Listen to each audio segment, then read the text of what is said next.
Good morning. It's Saturday morning. We're about to get the van ready for the first trip. We're just finishing breakfast. We're going to have some coffee, and Pam made some wonderful pancakes.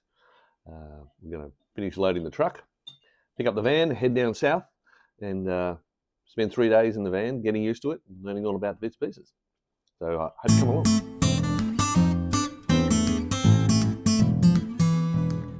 So those of you that have moved, you'll know that this is what it looks like when you're trying to get your place organised. It's an absolute mess.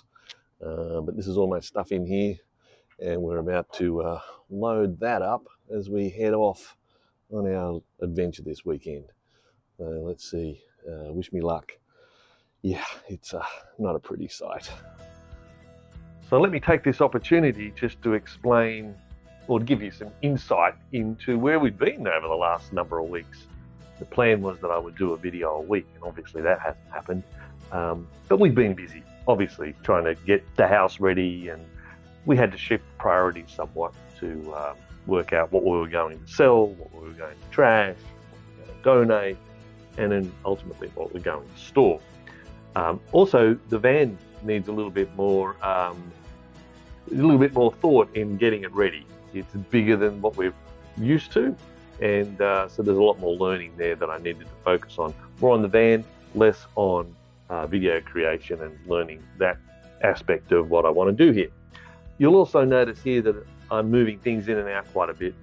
I'm trying to work out what's the best way to load the truck. There's a lot of things that aren't coming with us on this trip, but I wanted to see where the Blackstone would fit, if it could fit, things like that. So that's why you notice me moving things in and out quite a bit.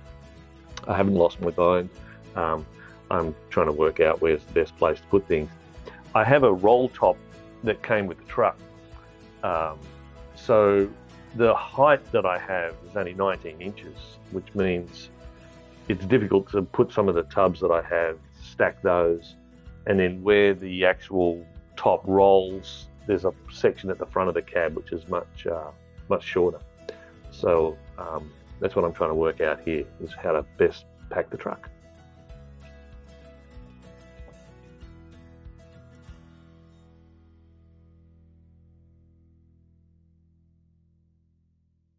All right, so we have it packed for now, but obviously I need to spend some time working out how to pack it properly.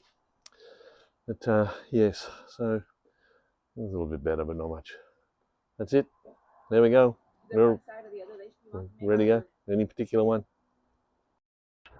It was shortly after this that we recognised we needed to focus more on the van and less on trying to get video and capture the moment, which is contrary to being a content creator. But given that where we are in our journey, we decided that it was best to put the cameras away and focus on getting the trailer hitched up and make sure that we had everything correct before we left.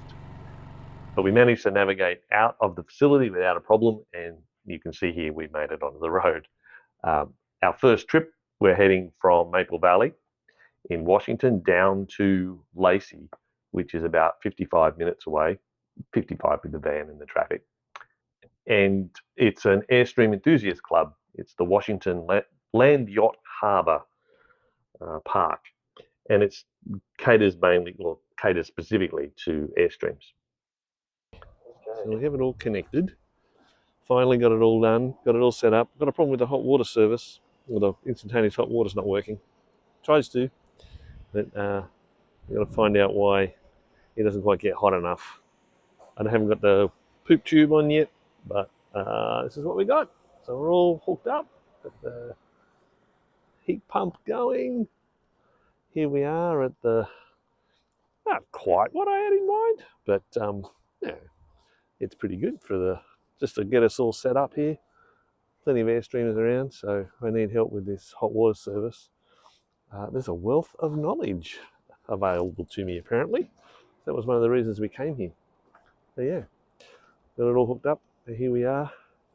Still trying to work out what's what. It's going to take a while. So earlier you heard me talk about the challenge I had with the instantaneous hot water service. It ended up working without a problem. I don't think I was letting it all run long enough to heat up. The other thing that I might have caused a bit of a problem with is I believe I had a water pressure regulator at the other end. Now the Airstreams have built-in regulators, so you technically don't need it. And I found that out afterwards. That may have been contributing as well. So I had to let the water run for quite a while. It did come good. It started to work without a problem. You'll notice there's a lot of water on the ground from the last video. That was me draining the water, trying to get it to run. So I was using the shower, hot water from the shower, and I was just running it onto the ground. One of the concerns that I had was, it wasn't really a concern. I have it hooked up to, we had a full service. But I was thinking, well, if I have to run this much water and I'm boondocking, for instance, that's a lot of water that's going to go down into my tank, just as like in my grey tank, just waiting for the hot water to warm up. So I was trying to work out, okay, how do I mitigate that without filling up my grey tank, waiting for things to warm up. I think as I go along, these things will sort of work themselves out as I learn more. But I did come across a video later on. I'll put it down in the description below so you can see the explanation about the water regulators and how you don't need them. And actually, if your pressure's too low, then these things have a hard time sort of coming up to temp. It wasn't that it wasn't working. It would come up. It wouldn't get up to 100 degrees. It would get up to maybe 70, and then it would sort of tap out. But after a while, we were able to have showers and things like that, and it was getting up to temp without a problem. So I'm just going to put it down to coming out of winterizing. I did blow all the lines. We had to sort of de-winterize it. Just becoming more familiar with the Airstream, letting the water run a little bit longer to give this thing a chance to actually warm the water up. But as I said, it all came good, so I'm not concerned. There's no problems. I think it's user error. So yeah, these things happen. But I'll keep an eye on it. If anything goes sideways, I'll be sure to let people know.